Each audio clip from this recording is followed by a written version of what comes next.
Hey everybody, welcome to the Slow Jam edition of Weeks In, Show 82. Your chill place for useless nerd knowledge. I'm your co-host, Ryan Boyles, and this is... Wait, Graham. Graham, what's going on over there? I'm playing Space Harrier. You got to give me a minute. Dude, we got a show to do. What? No, I got Space Harrier to play. Wait, what is that? Did I hear the ice cream truck? What? Huh. Where? Right out there, man. Check it out. That's how you get my attention when I'm busy playing. I know Space you well. Harrier. I know you well. The only thing better than video games is ice cream in video games. That's a but fair make point. sure I know you don't want to drip any caramel or heaven forbid any Hershey syrup on that new console you got in your hand. I know. I love it. What's going on with that? So I think we should start out the show by you talking about this hot new device in your hand. What do you think? I got to tell you, I love it. This is the Miyoo Mini, and let's see. Return to game. There we go. It came in this week. I'll see if I can get it to. But look at the clarity on that. Oh my gosh, man. dude, that is awesome. And so you know me, I've been looking for a good handheld. I talked a little bit about this last week. I'm going to turn the sound off because it's super obnoxious. And this came in this week. And my first thought was I was worried it was going to be too little, but the screen is so good. It's got like 6,000 games built in. I've actually only found one game. 6,000? Dude, I'm serious. I'm not kidding. That's incredible. This. Look at this. I'll show you.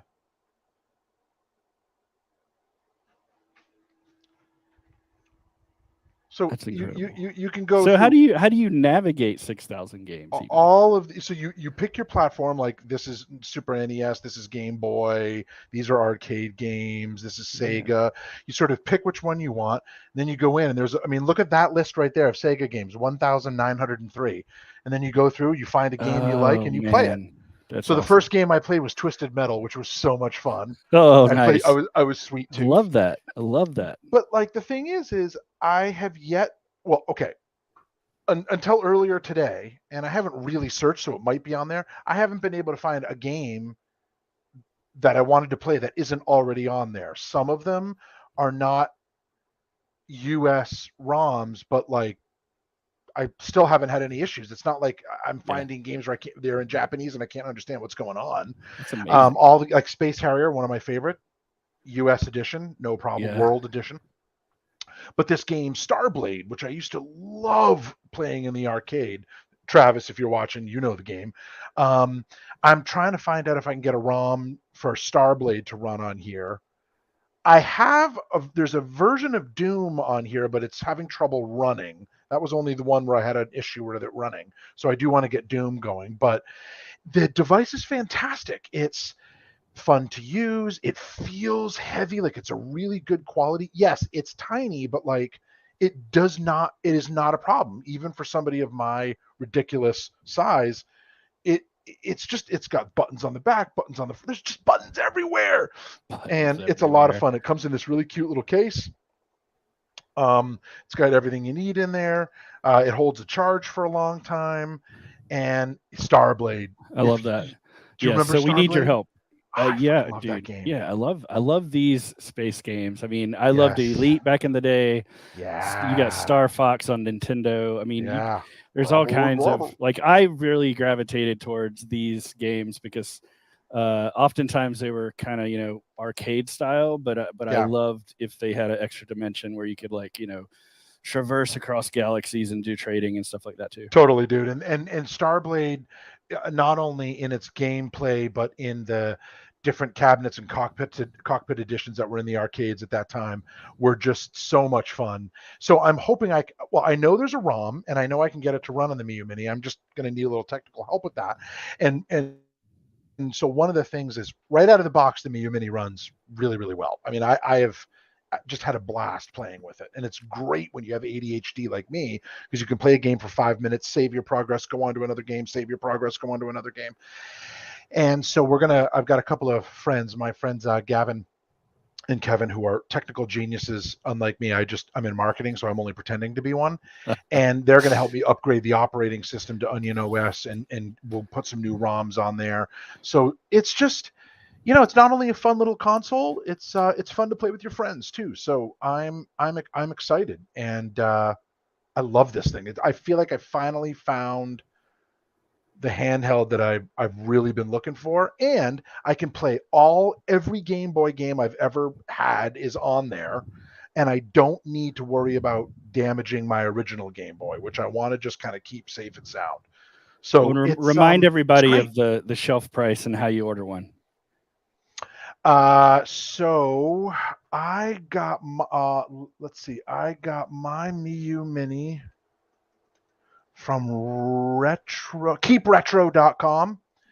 So if you go to keepretro.com, they start at $60. Like that's it. I think I paid 69 or something. Your whole childhood in a 69, beautiful, dude. beautiful form factor and playable for only $60. That's amazing. Yes, and the only reason they go up in price is if you add a tempered glass screen protector, which I did. Then I fucked it up putting it on. I had to take it off. Now I've wasted my money. But if you do things like get a bigger SD card, which I also did, I don't really know why. I just thought I should. But if you just ordered the entry level model and didn't plan to do a lot of customization, you don't need anything else. I mean, it is a solid little piece of tech. Highly recommended.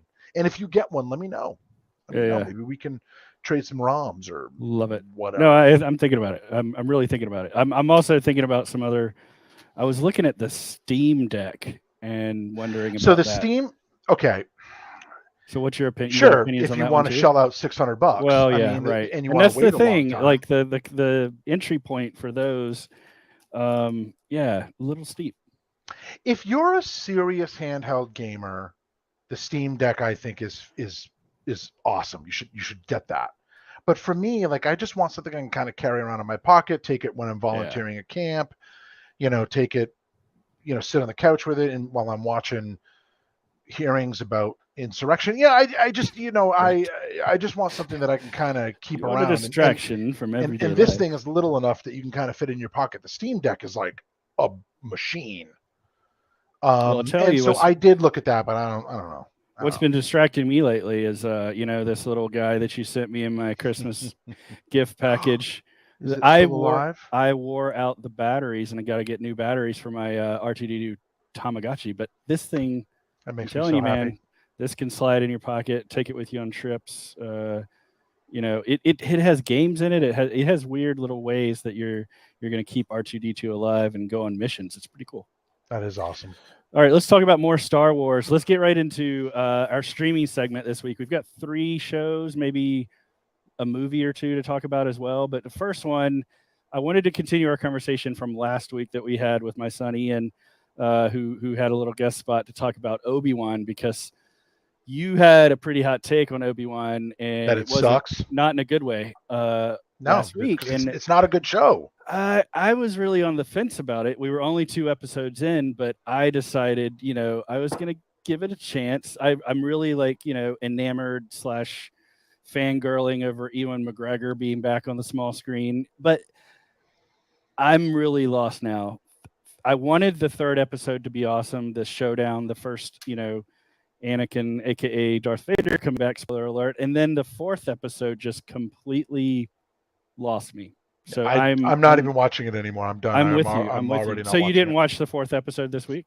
No, and I have no intention of it. Well, let me just bring you up to speed then. So they decide, as you do, that they're going to go solo, or 2 of them are going to go. Kenobi and the Imperial officer, rebel lady, are going to take speeders.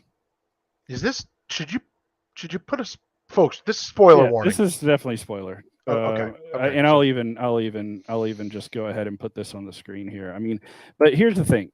I just want to say the effects were not up to speed. The plot was not up to speed. It looks like Ewan McGregor's kind of phoning it in at this point. I just, even, Moses, who plays the main sort of antagonist in the Inquisitor, the 3rd sister, it it really feels like I don't know what they're trying to do, because they're still trying to rescue Leia 4 episodes in, and there's only 6 episodes in this series. Dude, there's no consistency. So I just don't know. I don't know what's happening. I was watching The Force Awakens the other night, and like it's so obvious that they were going in a completely different direction in that film from where they went in all the subsequent films with Rey and Finn and everything else. And man, they just destroyed Finn's character. They clearly didn't know where they were going with well, there's been a lot of the other hand-wringing pilot there. I mean, it's just like there's a lot of hand-wringing over how, difference of opinion. And Kenobi is the same thing. Not just creatively, but the actual storyline and where they're going to go. So I don't know, man. They're doing too much, dude. I don't know. They've got too many productions. This should have been why can't Disney Plus just do a film that is a one-off, if you're going to release television shows that are big budget, why not just do one movie? Yeah, put a Star Wars story. Well, and I'll tell you why. And this is like us getting really grumpy, but they want to drive subscriptions, and I know this is where the subscription model is really going to sabotage different movie franchises, right? Because they've got to figure out a way to do the synergy of all these properties, and Marvel has, to their credit, done okay with that. And when they want to go off in the weeds and have a little series, they end up doing okay with it, right? And even the ones that aren't bad are still good, or aren't great are still passable. But man, this after Boba Fett, Boba Fett. I was fretting over Boba Fett.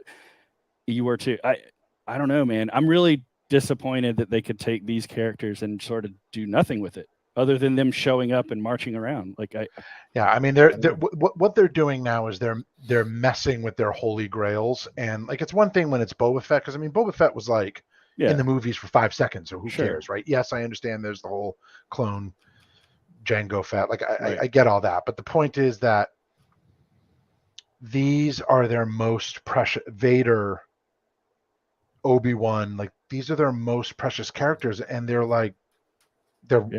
ruining them. And they're also ruining like what happened. I'm going to switch my camera, restart my camera, but they're also like they're like screwing with what happened in the original films. Yeah. So none of it lines up. I don't know, dude. I just think it's all trash. Yeah. But I'll tell you what's not trash, and that is I got some new, because I had started a new job this week. I had to get some new ink pens, of course. So I decided I was going to get some nice lightsaber. When you write with them, or gel pens?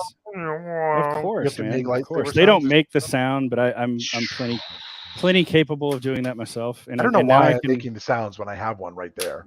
There you go.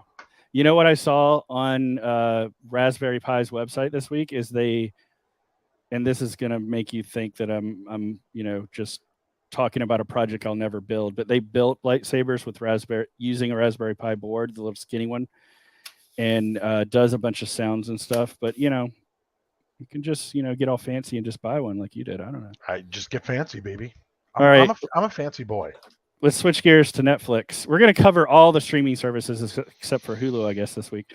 But Stranger Things 4, I had some catching up to do, so we didn't talk about this when it first premiered, but I finished season 3, and I just wanted to say season 3 really impressed me. Like I had heard, around the interwebs and with friends that season 3 was in a different direction. They weren't so sure about it. Maybe they lost their luster. I love season 3. I was into it. Wait till you see season 4. You're gonna season 4. So I've watched the first couple episodes, and now I mean, good Lord, it's like straight up horror, straight up.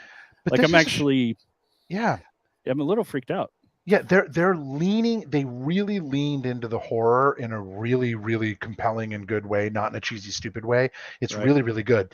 And the thing about Stranger Things is the consistency of the quality. It's really great. Now, there's a lot of people who argue that they shouldn't release them all at once because then it doesn't get the buzz and it's gone and people watch it and then they've moved on to the next thing. Well, they're going to do that anyway.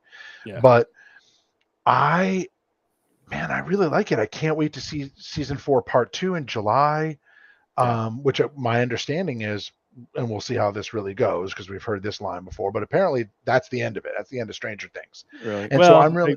How far can you go? Are you going to go when they're in college and then when they're doing their doctoral thesis and And then they've got their first job, and then Then they have life kids. fast forwards 20 years, right. and they're miserable. Then and Uma Thurman's grandchild is in the cast. Like, I know. So did you know that I did Maya not. That Hawke, blew me away. who plays the really scrappy like new character in season 3? I had no idea. Chips Ahoy, of course, that was the translator of the Russian conspiracy. She is Uma Thurman's daughter, and that blew me away because I knew I kind of recognized her, and it was her mannerisms, the way she speaks. It's kind of eerie. But I cannot look at those characters without thinking of Chips Ahoy, and I can't think of Chips Ahoy without thinking of that time we were in Florida, and I wanted you to take my picture, and you were so grumpy and miserable. You were just like, no, let's go to Kennedy Space Center. And I was like, all right, you miserable old prick.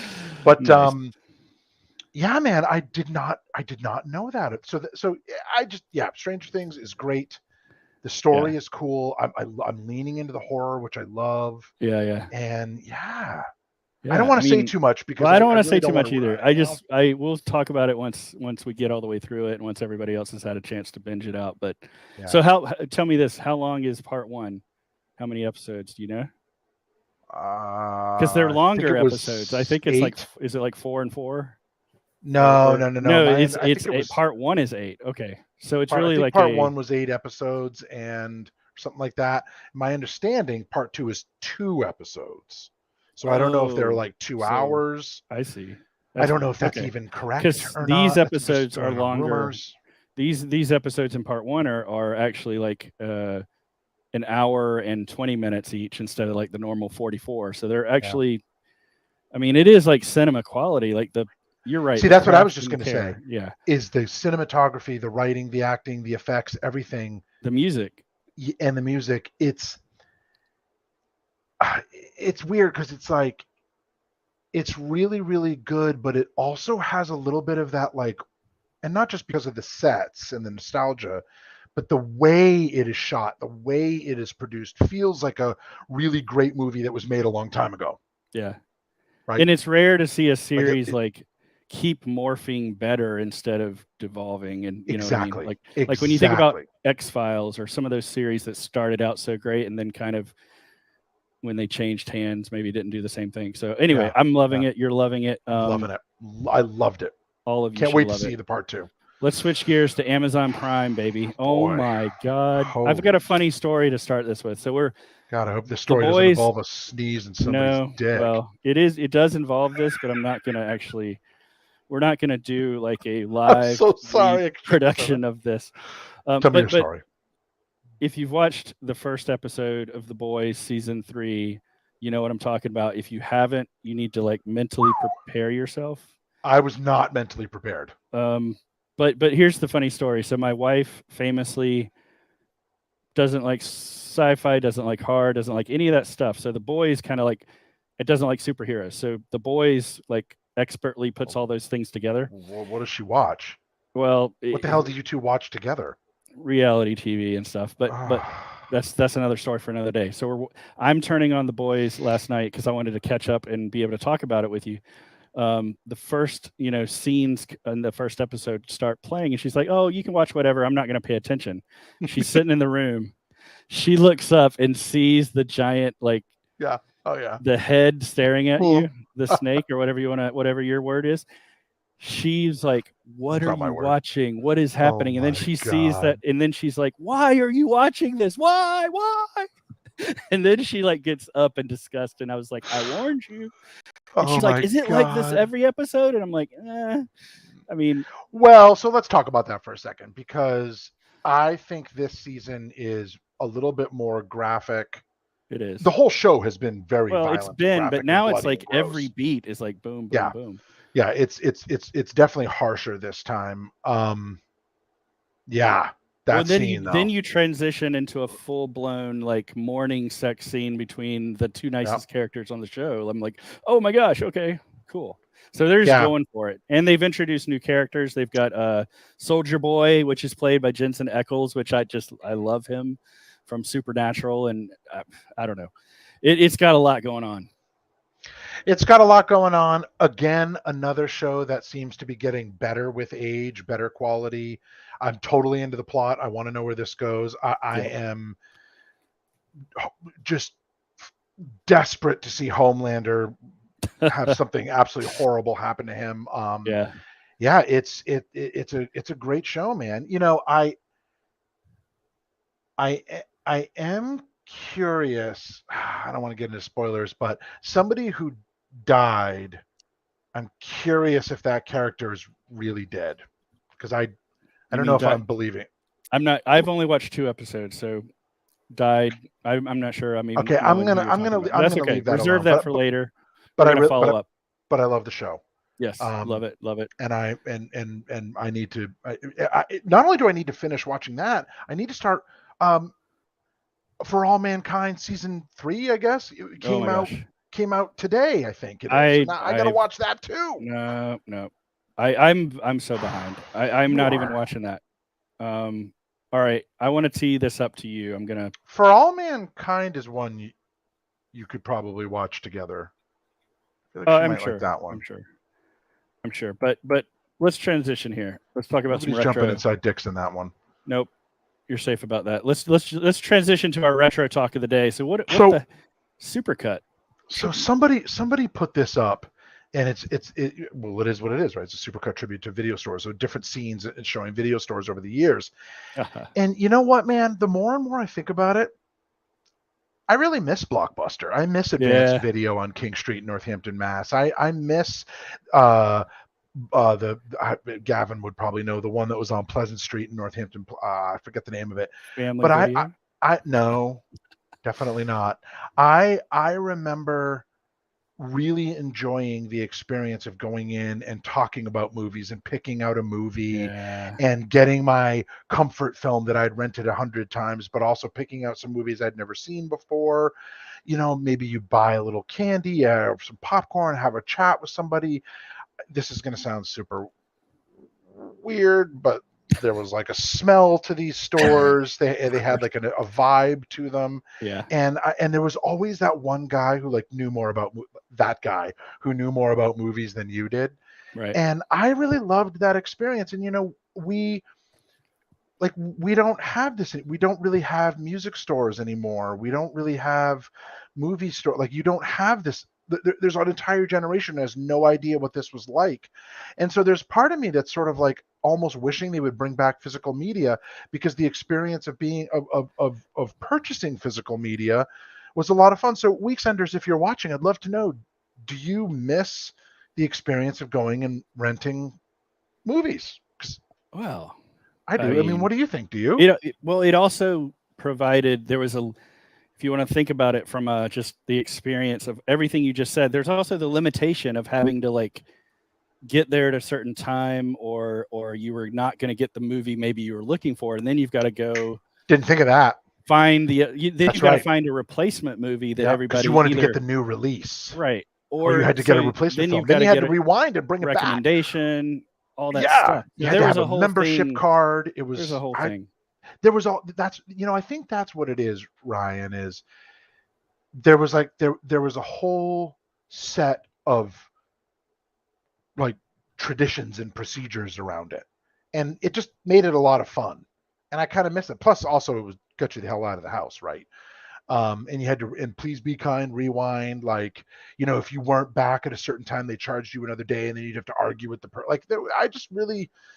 Or there was like the after hours box. If you were really good, you'd bring your movie back and like put it through the little slot, and you'd always push the movie in, then you'd check the slot, then you'd check it again, maybe shake it a little bit. Did that movie really? And then you like stressed about it. Like there's so much, man. Did it go back? It's like a whole and I think that's what the I mean, there's like a whole subculture around the video store. That's what I'm trying to experience. Say. I mean, just like with arcades, it's a whole thing unto itself. Yeah, the subculture of it was just great. Something else I want to talk about that's retro. I love this. You found this tweet, and I don't know why, but give us some context here, because I don't really have a lot of context.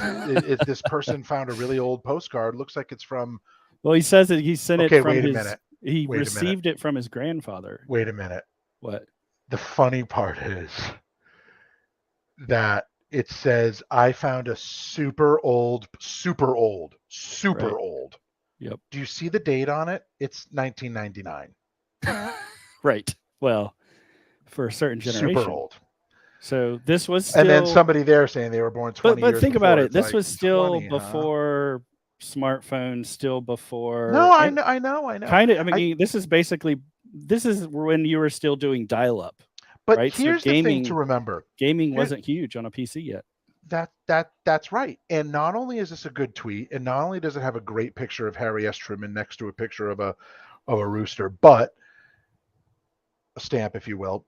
But this is news you can use. This is a tweet that is functional. If I put Return of the Jedi on my Miyoo Mini, I can use those codes, motherfucker. You need to save so like this. That's really cool. Look at that. I love that rank. So my story is, you you used to talk to your friends. So similar to the subculture of video stores, there was a subculture of video games with consoles and with handhelds, and even if you were doing Commodore 64, where there were like hidden features, hidden moves. There was like, you remember left, right, up, down. I'm not saying it right, but there was a whole series, the Konami code of the Konami code. Now this is something I actually did. Up, down, left, right, BA, start. I would put codes in letters or on paper. I don't know about postcards, but we would like drop them to each other in our neighborhood.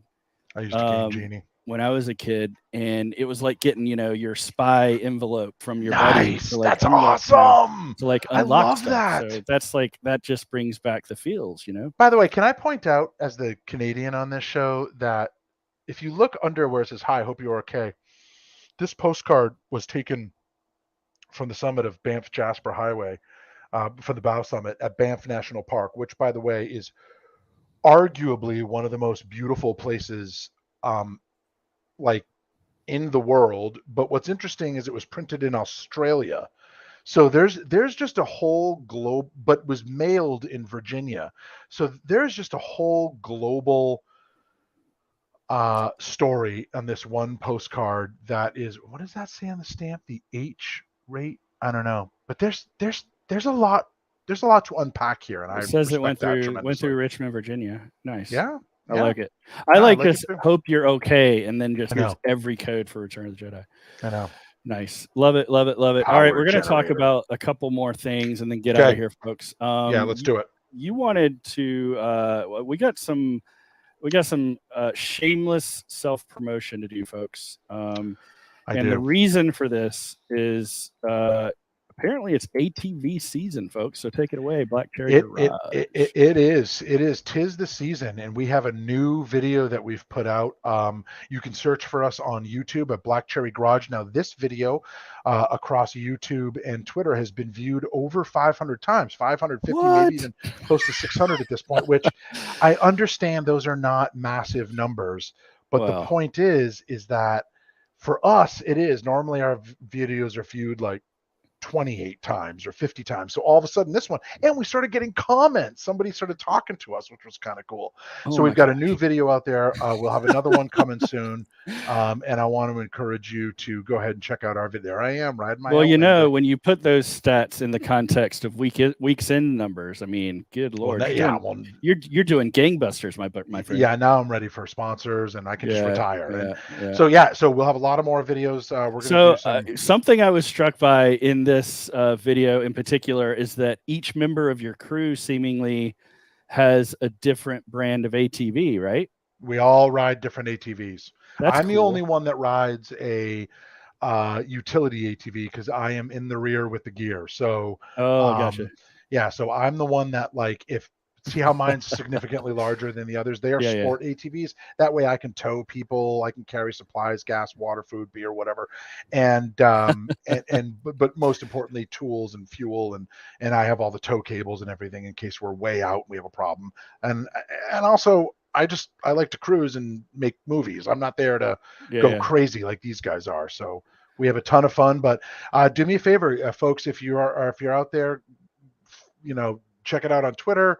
You can just search for my username in the words Black Cherry Garage. You can find us on YouTube. I'd love to have you subscribe, comment, let me know what you think. We're going to have a lot more fun videos coming up between now and the end of November when season really ends. So stay tuned. We're going to have a lot of fun out there. We go to a lot of really cool places. Heck yeah, man. That looks like a ton of fun. It's a ton of fun. All right. Well, did you see, I'm not going to put it up on the screen, but did you see that tweet that had the the Pac-Man anniversary book special edition. Is that something you already have, or is that something new? I don't. And I really do want it because I think it's by the same guy that did Art of Atari, Lapatino, yeah. Inc. I really do want it. It's one of those things where it's like I just haven't gotten around to ordering it. Okay. It's also very expensive.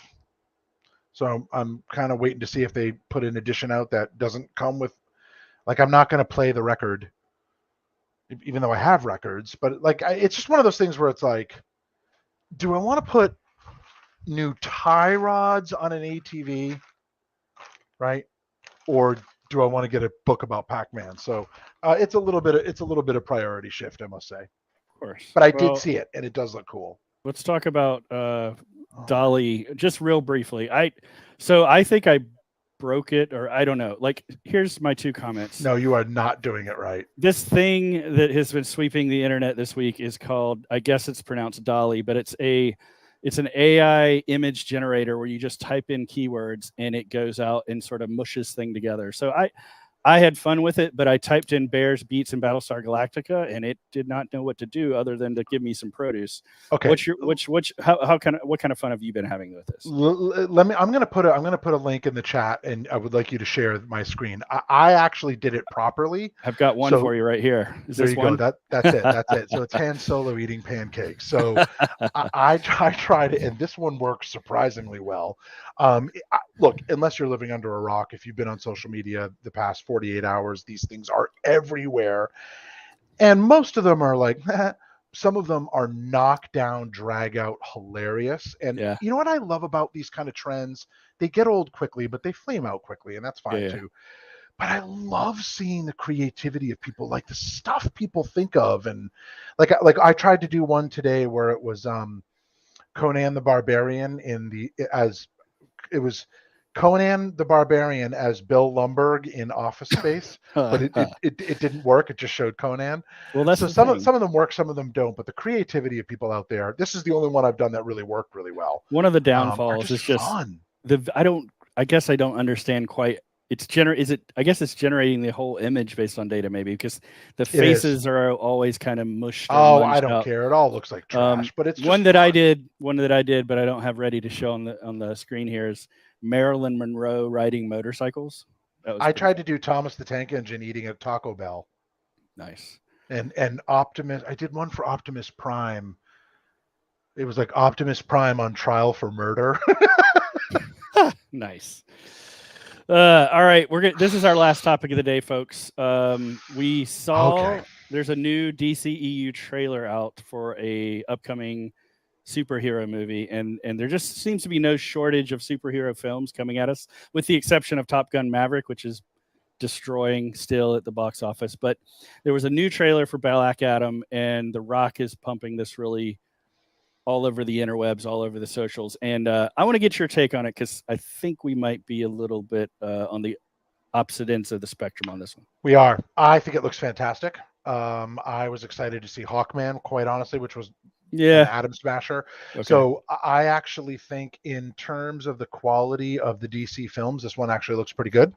Yeah. I think that the way in which they are showing the powers and the way in which they are showing Black Adam, I think I think it looks great. So I'm excited about this one, but there's a big difference between trailer and film. Oh yeah, of course. Excuse me. So we'll see how it goes, but I am bullish on Black Adam. Well, I was trying to figure out what was going on. There were some criticisms about like some of the parts, but one comment that our buddy Christina, Christina G, who self-professed Marvel fangirl, she was saying that like it still looks like DC. Oh, wait a minute. Are you what? You're not like having a stroke or something, are you? Because I don't know if you've noticed this today, where you keep mispronouncing words, and it's very. What did I mispronounce? Now you just said. Well, earlier you said black weird. Now you just said Malarvel. Malarvel. All right. You did. You're like these Malarvel movies. So I just want to make sure you're okay. You're not like stroking out on me here. I'm all right. All right. I think I'm okay. I need like a green cookie or something. I don't know. Okay. But her comment was that DC still hasn't figured out like the visually Like, what world are they going to be in with any of these movies? Which gets me into that is Ryan's rant of the week. All right, you go ahead. I'll play the Miyoo. Ha ha ha. So, folks, I just got to say here, I don't get it. Now, I've never been a big fan of Black Adam. I've played him in the Injustice video game, and he's kind of cool, kind of like a Shazam with a black outfit or something. I don't know. I've never read that comic, even though I am a big DC fan. Go Batman. But when every person on the internet is asking for Henry Cavill to come back and be Superman again, why are we trying to replace Superman with The Rock? Also, age. Let's talk about age. They say Henry is getting too old to be Kal-El. The Rock is like 60-something. That's stupid. Okay? I don't get it. Why? Or can we put them together? Can we? And to your point, Graeme, why can we not bring the next chapter of the Justice League together and get Hawkman and get all of those fantastic Blue Beetle, the Green Lantern? Let's get all those folks together and do an excellent treatment, and not just make this yet another Rock vehicle. Because I don't know if you've seen IMDb or just cruised around Amazon, but The Rock has been in so many like Rock vehicle action movies. I mean, it is mind-boggling. And so to me, it actually detracts from the film because I don't see Black Adam. I just see The Rock in a outfit that looks like it was made for ice skating and should have a cape. And in the trailer, he's doing scenes that look like they were ripped straight out of Iron Man, but with worse effects. And so I'm not feeling it. That's my rant of the week. Okay. I think there's some fair stuff there. I think there's a little bit you just need to probably watch the movie. But dude, you could be entirely right. I mean, I don't know. I may come out of that movie and be like, what the hell did I just watch? And this is no bust on The Rock. I love The Rock. I'm just like, I just feel like WB and DC are not listening to the fans who asked for this movie. I don't know. We'll see. Okay. I think that's fair. I think it's nice that you have a rant of the week. It's nice to see you get upset about something. Of superheroes, we're going to close out the show by wishing a very happy birthday to Miss Natalie Portman, who is, of course, Padme Amidala. She is also the Mighty Thor, which is coming out in like a week or two? You know what would be really cool? I would love to see her work with Luc Besson. Is he still alive? Oh, yes. I would see her do a sequel to The Professional where now she is the assassin. Yes. No, that's a film. And she has to now teach somebody else, but then Jane Reno from the first comes back. Yeah. And appears. That would be awesome. So excellent. I think we need to really think about how do we get your movie production firm funded, because I know. Full of brilliant ideas. I don't want to do the work. I just want to give people my genius and watch my genius come to life. Right. That's the life of a producer, my friend. Okay, let's make it happen. I will say, though, I mean, that's just, mind-blowing. All right, write that down. All right, folks. Weeks in, show number 82. We're running long today. Happy Friday, TGIF. We're all happy you're watching with us. We're all happy you're nerding out with us. It's so true. We are happy. Woo!